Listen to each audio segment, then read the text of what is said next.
These cities are out of control. The police in New York are completely overwhelmed. They're exhausted. They're injured. They've just dealt with this pandemic. They're already understaffed. And now they've got their fifth straight night of rioting. And, the governor and the mayor seem to be out. I mean, they're not doing what they should be doing. President Trump said yesterday that these Democratic cities, these Democratic governors and mayors need to step up. They need to protect their citizens and send in the National Guard.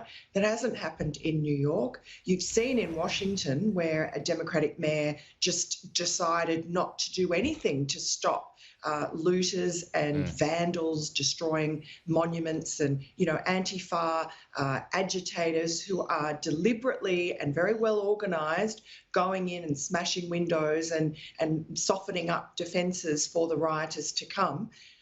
It is a disaster. And, Donald Trump, his career is on the line as well. He promised on Monday that the rioting would stop and that he would send in the army. Well, that night, things were worse than ever. What did you make of his speech yesterday, Miranda? He wants to be the law and order president.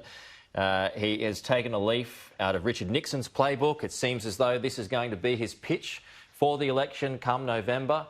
What did you think of his very, very tough approach?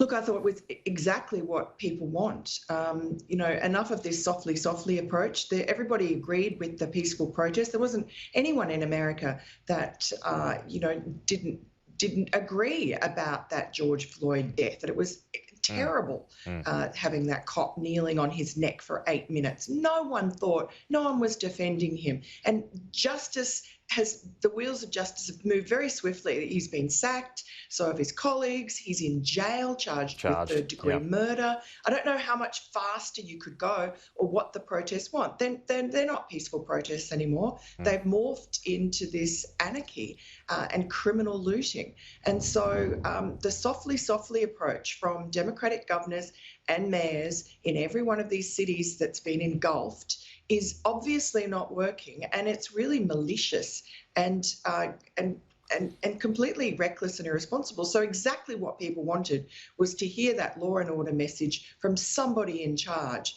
And look, as you said, Nixon, after the 1968 riots, he won office on a law and order campaign.